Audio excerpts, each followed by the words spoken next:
Guys, welcome to UK triple S C Amarjeet में आप सभी का स्वागत है। तो देखिए, आज का जो हमारा मेन विषय रहने वाला है वो पूरा का पूरा रिजल्ट 158 कब तक पब्लिश होगा, और इसके अलावा सचिवालय सुरक्षा गार्ड 746 854, ठीक है। और इसके अलावा जो अग्रिम भर्ती हैं और एग्ज़ाम कैलेंडर कब तक पब्लिश होगा। कहने का मतलब फॉरेस्ट गार्ड, पटवारी, लेखपाल, ठीक है। वन रक्षक की बात नहीं करेंगे अभी, क्योंकि वन रक्षक का फिजिकल होना है। उसके बाद जब तक सारी दक्षता नहीं होगी उसके बाद उसमें लिखित एग्जाम नहीं होगा। तो देखिए, बताते हैं धीरे धीरे, सब विषय पर चर्चा करते हैं। कि सबसे पहले देख कहता है कि 2348 पदों पर 12 मार्च के बाद होगी भर्ती परीक्षा, ठीक है। तो ये तो इन्होंने, ठीक है, अपनी एक हेडलाइन दे दी है, बाकी इसे समझना बहुत जरूरी है, ठीक है। तो देखिए क्या कहता है, इन विभाग में है रिक्त पद, ठीक है। इन विभाग में मतलब पुलिस कांस्टेबल के 1521 पद, ठीक है। पुलिस दूरसंचार में हेड कांस्टेबल के 272 पद, ठीक है। पुलिस उप निरीक्षक के 221 पद, जिसे हम एसआई बोलते हैं। इसके अलावा पुलिस में कंप्यूटर ऑपरेटर के 93 पद। कहने का मतलब, तो अभी इसका विज्ञापन तो आया नहीं, तो एक तो ये विज्ञापन आपका आएगा, ठीक है। आया थोड़ी नहीं है अभी, जहाँ तक नहीं आया विज्ञापन पुलिस में कंप्यूटर ऑपरेटर का। इसके अलावा गन्ना निरीक्षक के 78 पद हैं, और विभिन्न विभागों में कनिष्ठ अभियंता के 76 पद हैं। इसके अलावा मत्स्य निरीक्षक के 28 पद हैं। चलिए आगे देखते हैं और क्या पूरा समझते हैं इस तरीके से है क्या मामला। राजकीय पर्यवेक्षक के 28 पद, दुग्ध पर्यवेक्षक के 9 पद हैं, और पर्यवेक्षक केनिंग के 8 पद हैं, और सहायक विकास अधिकारी के 6 पद हैं, ठीक है। सहायक विकास अधिकारी से क्या बोलते हैं हम, एडीओ बोलते हैं, ठीक है। क्या बोलते हैं, एडीओ, खादी ग्राम विकास अधिकारी होता है, सॉरी वो।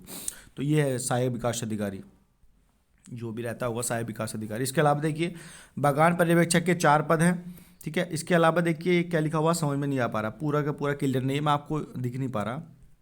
इसके अलावा देखिए कहता है कि बीज परीक्षण सहायक के 2 पद हैं, ठीक है। और फार्म पर्यवेक्षक का 1 पद है।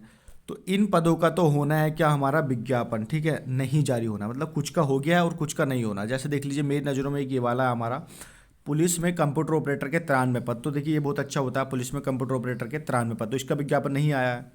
चलिए आगे समझते हैं उस चीज़ को क्या कहता है। पूरा का पूरा संतोष बड़ोनी जी का मैं स्टेटमेंट भी आपको बता दूंगा। चलिए आगे देखिए क्या कहता है कि प्रदेश भर में जिन अभ्यर्थियों ने दिसंबर 2021, 21 जनवरी एवं फरवरी में 2022 में विभिन्न विभागों के रिक्त पदों के लिए आवेदन किया था, उनकी भर्ती परीक्षाएं 12 मार्च के बाद आयोजित हो पाएंगी, ठीक है। तो कहने का मतलब, जो मैं आपको बता रहा था एग्जाम कैलेंडर को लेकर, जितने भी फार्म ऑनलाइन हुए हैं 2021-22 में, तो उसको लेकर 12 मार्च के बाद आपकी परीक्षा आयोजित हो पाएंगी। और एग्जाम कैलेंडर का भी मैं बता देता हूँ कब तक उसका एग्जाम कैलेंडर आएगा। आगे समझिए आगे क्या कहता है। आगे कहता है कि 15 विभागों में समूह के 2348 पदों पर भर्ती परीक्षाओं के लिए उत्तराखंड अधीनस्थ सेवा चयन आयोग ने व्यापक तैयारी कर रहा है, ठीक है। तो व्यापक तैयारी कर रहा है, 3 महीने से यही कर रहा है आयोग। इन रिक्तियों के लिए अभी तक 1.5 लाख से अधिक अभ्यर्थियों ने आयोग की वेबसाइट पर आवेदन कर दिया है, ठीक है। कुछ पदों के लिए आवेदन की अंतिम तिथि 12 मार्च तक निर्धारित है, इसलिए इच्छुक अभ्यर्थियों के पास आवेदन करने का अभी भी मौका है, ठीक है। अब ये थोड़ा विस्तार से पढ़ लेते हैं ना, तो फिर मलाल रह जाता है कि यार ये न्यूज़ छूट गई थी, ठीक है। आवेदन करने का भी मौका है। उत्तराखंड अधीनस्थ सेवा चयन आयोग ने दिसंबर से पहले जो भर्ती परीक्षा आयोजित कर ली है, उनके परिणाम जारी करने के लिए चुनाव आयोग से अनुमति मांगी थी। देखिए अब यहाँ पे मेन चीज़, तो कहने का मतलब अनुमति मांगी थी किसको लेकर अनुमति मांगी थी, जो पहले, तो इसके लेकर 2 विभागों को अनुमति मांगी थी। जो मेन रिजल्ट थे वो था कौन सा, वो था आपका स्टेनोग्राफर 158 वाला और सचिवालय सुरक्षा गार्ड वाला, ठीक है। लेकिन यहाँ पे देखिए सीधा लिखा हुआ है कि लेकिन फिलहाल आयोग ने अनुमति नहीं दी। अब आयोग 12 मार्च के बाद भर्ती परीक्षा आयोजित करने के अलावा पूर्व में हुई भर्ती परीक्षाओं का परिणाम भी घोषित कर देगा। अब कुछ लोग भैया ये कह रहे थे कि 746 वाला और 854 वाले रिजल्ट पे सबकी निगाहें टिकी हुई हैं। वो लोग कह रहे थे कि भैया इसका रिजल्ट मई जून से पहले नहीं आएगा। देखिए ये कोई रवैया नहीं होता कि 6-6 महीने में तुम आधा साल लगा दो किसी भर्ती परीक्षा का रिजल्ट निकालने में, ठीक है। तो आयोग ने सीधा कह दिया कि 12 मार्च के बाद भर्ती परीक्षा आयोजित करने के अलावा पूर्व में हुई भर्ती परीक्षाओं के परिणाम भी घोषित कर दिए जाएंगे। मेरा अपना ये देखिए, जहाँ तक मुझे जानकारी मिली है कि 746 और 854 में जो रिजल्ट का पेज फंसा हुआ था वो यही फंसा हुआ था, ठीक है। पहले तो उन दोनों का रिजल्ट आपका पब्लिश होगा, दोनों का, स्टेनोग्राफर 158 वाला और क्या नाम है ये वाला सचिवालय सुरक्षा गार्ड वाला। और सुन लो, एक चीज़ और बता दूं मैं फॉरेस्ट गार्ड की वेटिंग के संबंध में, 10 मार्च के बाद ही होगा आपका, जो भी होगा 10 मार्च के बाद ही आपकी फॉरेस्ट गार्ड की वेटिंग के संबंध में होगा।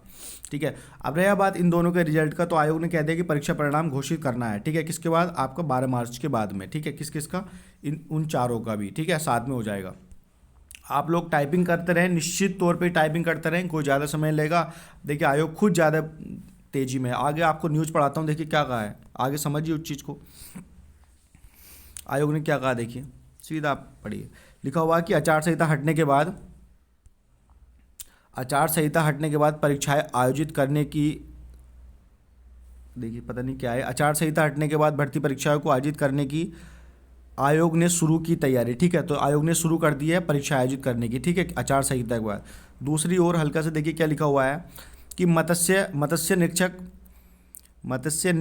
देखिए ये कुछ समझ में नहीं आ रहा। ठीक है, ये कुछ तिथि बढ़ाने को लेकर है मत्स्य निरीक्षक की। ठीक है, चलिए आगे अब हम आ जाते हैं इनके मेन स्टेटमेंट में।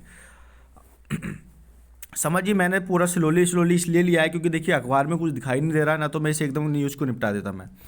ठीक है, और समझाना बहुत ज़रूरी था। देखिए क्या लिखा हुआ है कि ये देखिए संतोष बड़ौनी जी का स्टेटमेंट, चुनाव आचार संहिता से पहले आयोग ने करीब 15 विभागों के रिक्त 2300 से अधिक पदों के लिए आवेदन प्रक्रिया प्रारंभ कर दी थी। ठीक है, तो 2300 से अधिक पदों के लिए प्रक्रिया प्रारंभ कर दी थी। अब 2300 में ये पुलिस के थे, पुलिस कांस्टेबल, दूरसंचार, उसकी बात कर रहा है, लेकिन हमारे पूर्व के पेपर भी हैं। शुरू कर दी थी। कुछ रिक्त पदों के लिए ऑनलाइन आवेदन की अंतिम तिथि 12 मार्च है। दिसंबर व जनवरी में जिन रिक्तियों के आवेदन फार्म भरे जा चुके हैं, आचार संहिता के बाद पहले उन पदों के लिए भर्ती परीक्षाएं आयोजित की जाएंगी। ठीक है, तो भैया पहले उनके लिए आपकी आचार संहिता के बाद भर्ती प्रक्रिया आयोजित की जाएगी। ठीक है, ये आयोग ने कहा है।